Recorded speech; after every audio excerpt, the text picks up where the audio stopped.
Well, hello, everyone. I'm James Dobson, and you're listening to Family Talk, a listener-supported ministry.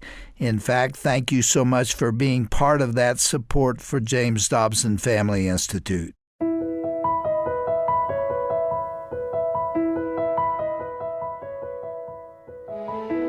Welcome, everyone, to Family Talk. I'm Roger Marsh with your host, psychologist and best-selling author Dr. James Dobson.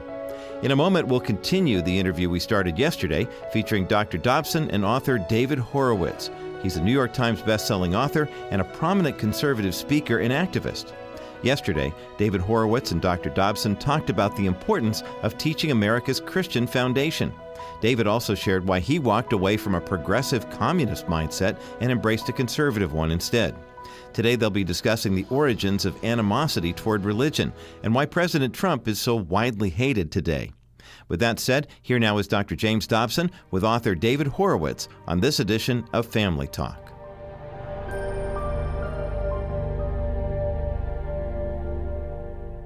Let me go back many years before this to what you write about this foundation of the hatred against religion. And I'm going to read from your book. Karl Marx famously described religion as the opium of the people and the sigh of the oppressed. Inspired by his hatred ever since, revolutionaries have regarded religion as the enemy of progress and the mask of oppression. In Russia, Marx's disciples removed religious teaching from the schools, outlawed criticism of atheists and agnostics, and burned 100,000 churches. When priests demanded freedom of religion, they were sentenced to death. Between 1917 and 1935, 130,000 Russian Orthodox priests were arrested, 95% of whom were executed by firing squad. Radicals in America today don't have the political power to execute religious people and destroy their houses of worship, yet they openly declare their desire to obliterate religion. That really is one of the foundational concepts that goes all the way back to Karl Marx. Part of what I've tried to put into this book is my lifetime experience with an understanding of the political left. Leftists habitually lie, and they lie because if they told you what their true agendas are, what their end game is, they probably would be strung up from the nearest lamppost. So they pretend to be progressives. My parents never referred to themselves as communists, even though they were. It was always progressives. And they call themselves liberals. They're vindictive bigots. They're not liberal at all. Conservatives are liberals. Christians are liberal. We believe in two sides to a conversation. We believe in showing respect to other people. Let me read one more portion of that section that I was reading from. Religion must die in order for mankind to live, That's proclaimed left-wing commentator and comedian Bill Maher. Yeah, two of my favorite chapters in this book are about the new atheists like Bill Maher. According to Maher and also Richard Dawkins, the scientists who said that there's nothing so dumb as religion and irrational, dumb and dumber.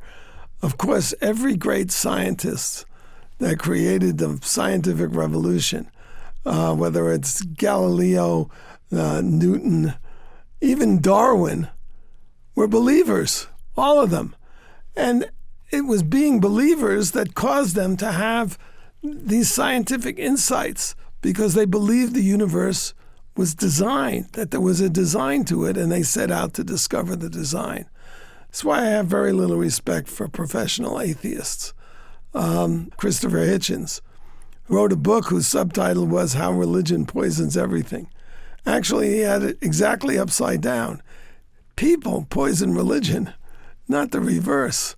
That's why we have to be on guard against our fellows. Always, you have to look at people and judge them with a degree of skepticism until they prove themselves worthy of your trust. Let's pick up there with the war on Christianity.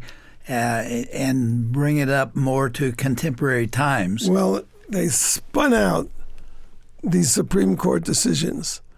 When you think of the Supreme Court, think of what it actually is. It's 9 lawyers appointed for life by politicians. Now, how could that go wrong? And the left... How could that go right? Exactly. And the left took advantage of that. The left that hates Christianity and it hates America. And they saw they could use the Supreme Court to override all the legislatures in the country, to circumvent our democracy.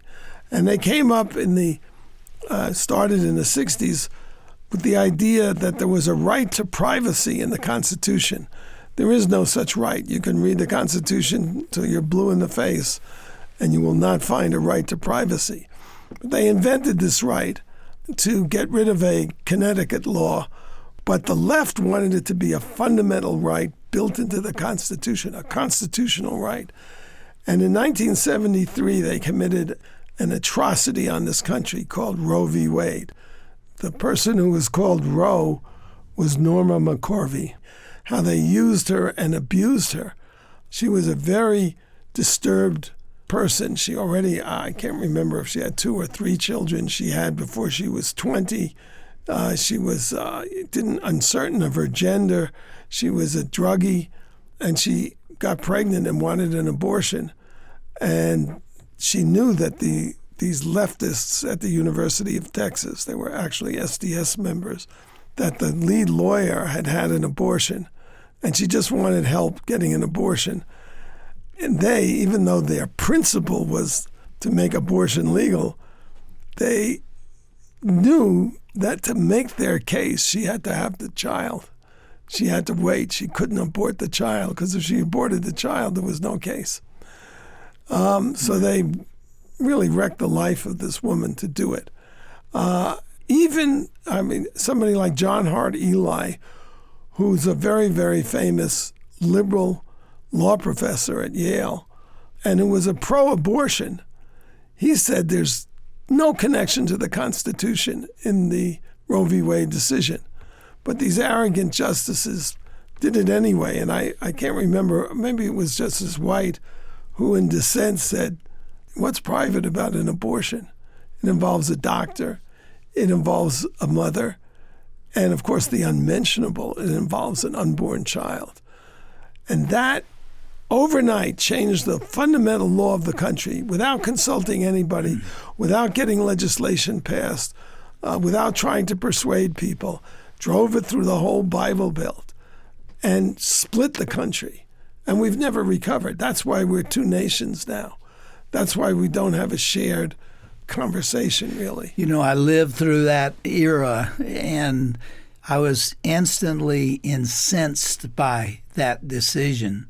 And the leftists at that time needed to dehumanize the personhood of those babies, and so they called it meaningless protoplasm. Yeah, it's like pulling a tooth. Only until this day have we admitted not only is it a child, but it's a child that can be murdered after birth.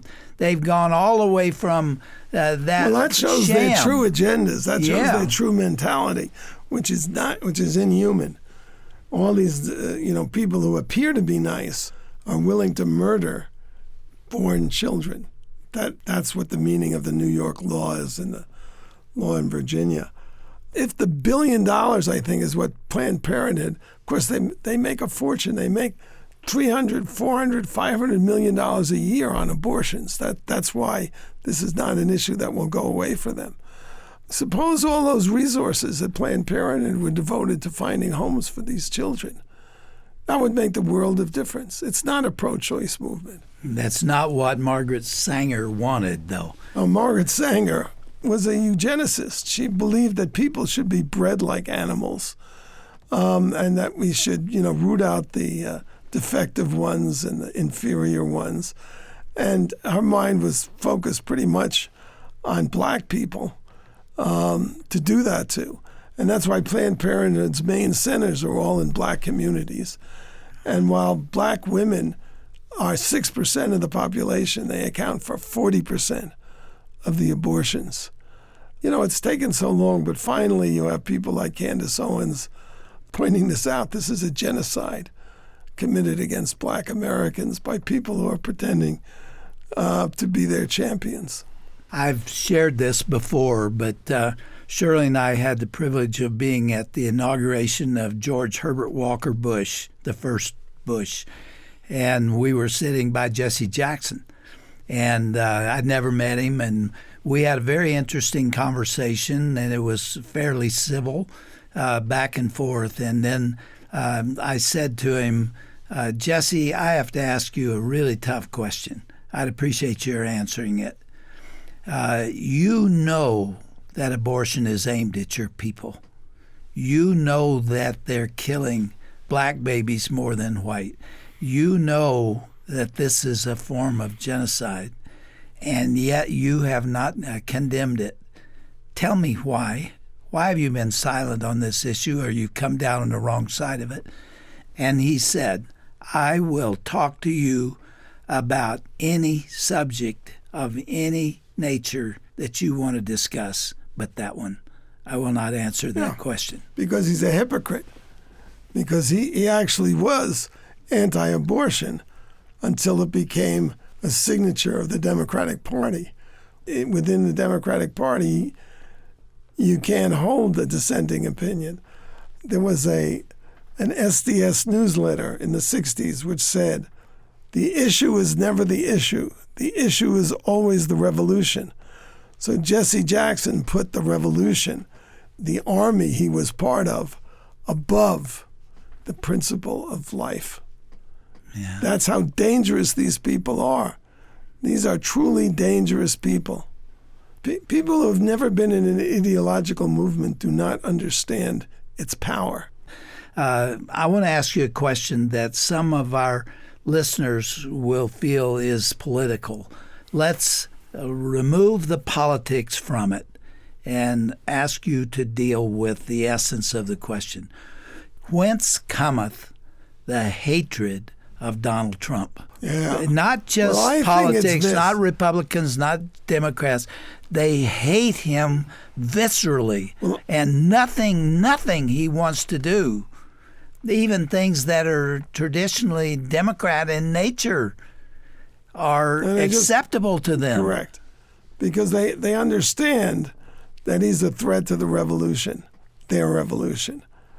The left has been rebuilding itself for 50 years now. I mean, I followed it from the outset, and it always used to drive me crazy when conservatives would refer to these vindictive bigots as liberals. The only liberals in this country are conservatives who are decent, respectful, and want to hear two sides to a controversial issue. But I watched this left. They infiltrated the Democratic Party in 1968. Tom Hayden, whom I knew in the 60s, organized a riot at the Democratic Party presidential convention because the left wanted to destroy Hubert Humphrey. Because even though Humphrey he was a socialist, he was a arch liberal, he supported the war against communism in Vietnam. And so they wanted to destroy his electoral chances, which they did. And then they marched into the Democratic Party and they formed these radical caucuses, the Black Caucus, the Chicano Caucus, the Progressive Caucus, and used those caucuses in the Congress as a platform to take over the whole party, which they did with the election of Barack Obama, who was a lifetime member of the communist left. I say this. You know that for a fact. For a fact. Yeah, absolutely. He was brought up in a communist family. Actually, his closest advisor, Valerie Jarrett, comes from a family of Iranian communists.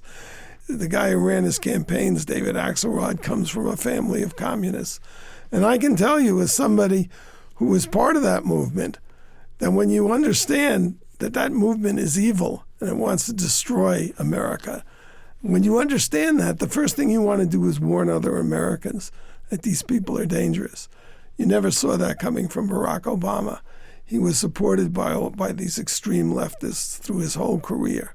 When he was on the brink of being elected, he said, we are 5 days away from fundamentally transforming the United States of America.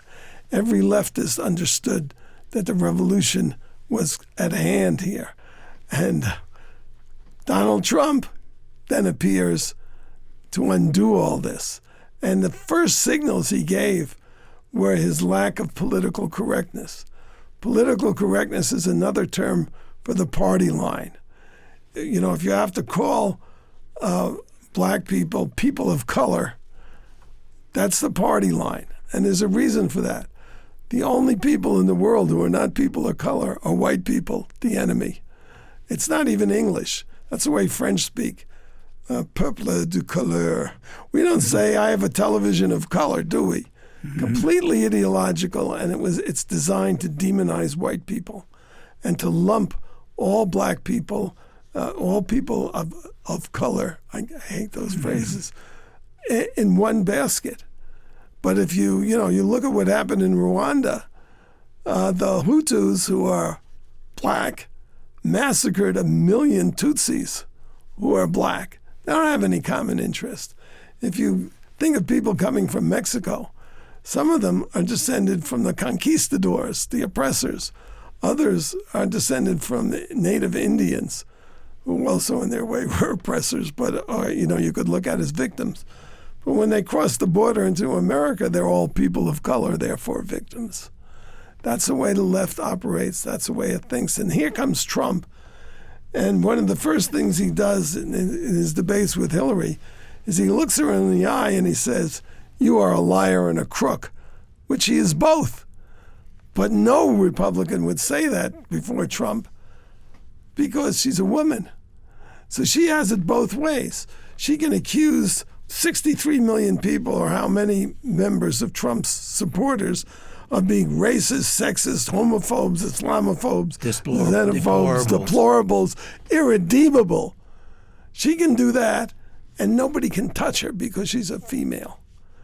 So Trump just blew that apart. I mean, the left understands what protects them. And he took it on right from the outset. And I think they saw that this guy was going to undo everything they thought they were doing. And that's why they hate him. Well, where is this movement headed?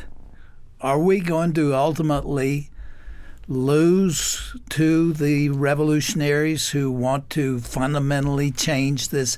You know, after Barack Obama said that he wanted to fundamentally change America, I wrote one of my monthly letters, went to thousands of people that said, fundamentally change it how? What is there about the way it has been that we want to move fundamentally away from? They're communists. They're socialists. You can see it in the Green New Deal.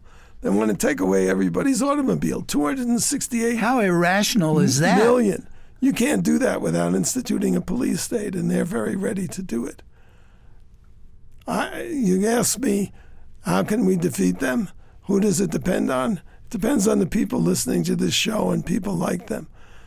The miracle of Trump's election really came out of the Roe v. Wade, the formation of a political, religious right, elected first Ronald Reagan, and then it elected Donald Trump. And if Christians are willing to fight for their principles and their values, we're going to win this. God gave human beings paradise. It was better than socialism, better than the Green New Deal. There was no pain in childbirth. You didn't die. Fruit fell from the trees. But there was one condition of remaining in paradise or being in paradise, and that is you don't eat from the tree of the knowledge of good and evil, which means you don't do evil.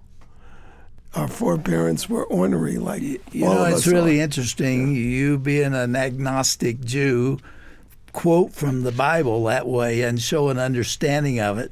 I told you when we talked on the phone the first time, you'd make a great Christian because you do recognize the truths of Scripture, don't you? Yeah, I mean, look, you couldn't have a book like the Bible that's a bestseller for thousands of years if it wasn't a very wise book, could you? Why would people read it? Well, we were talking on that occasion about how flawed human beings are. There's another lesson from Genesis. Yeah.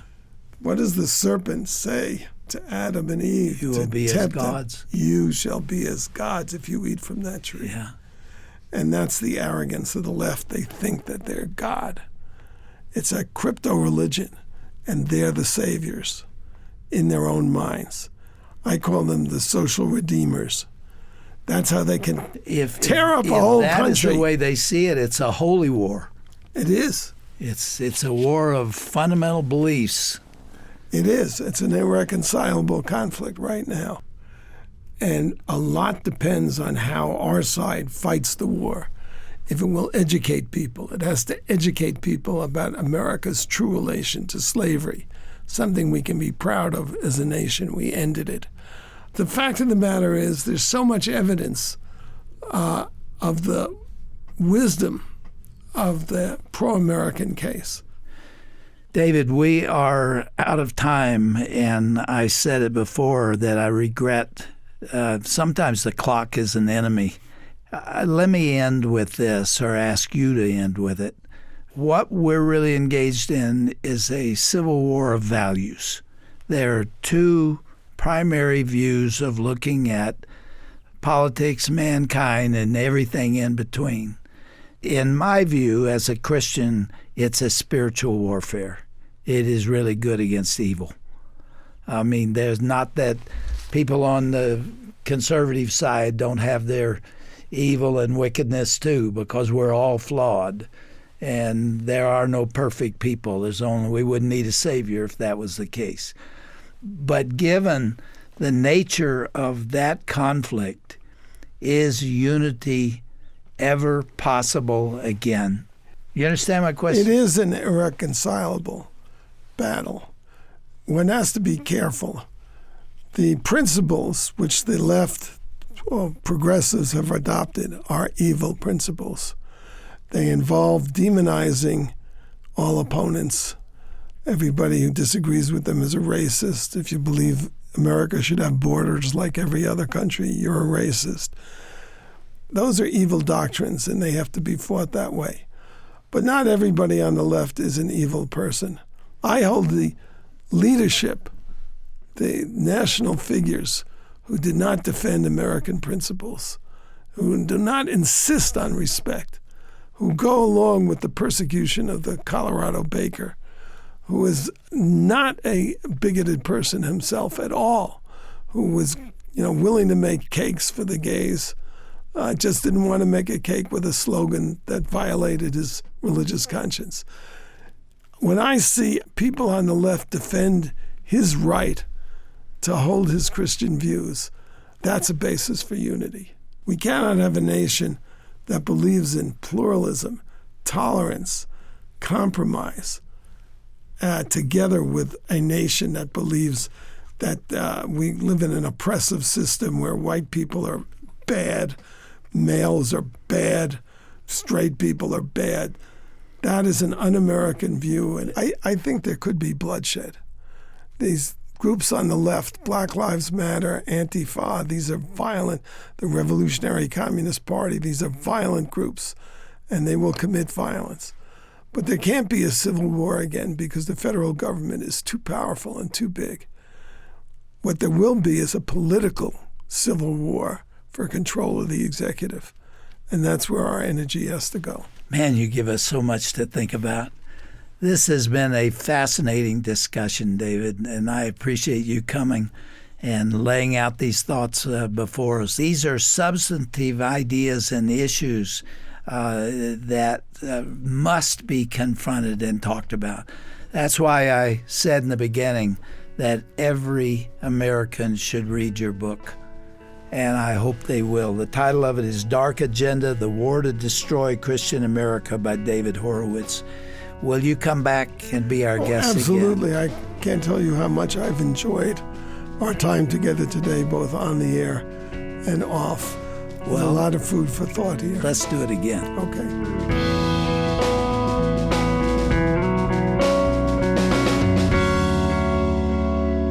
Well, we hope you've enjoyed this 2-day broadcast featuring Dr. James Dobson and his conversation with Mr. David Horowitz.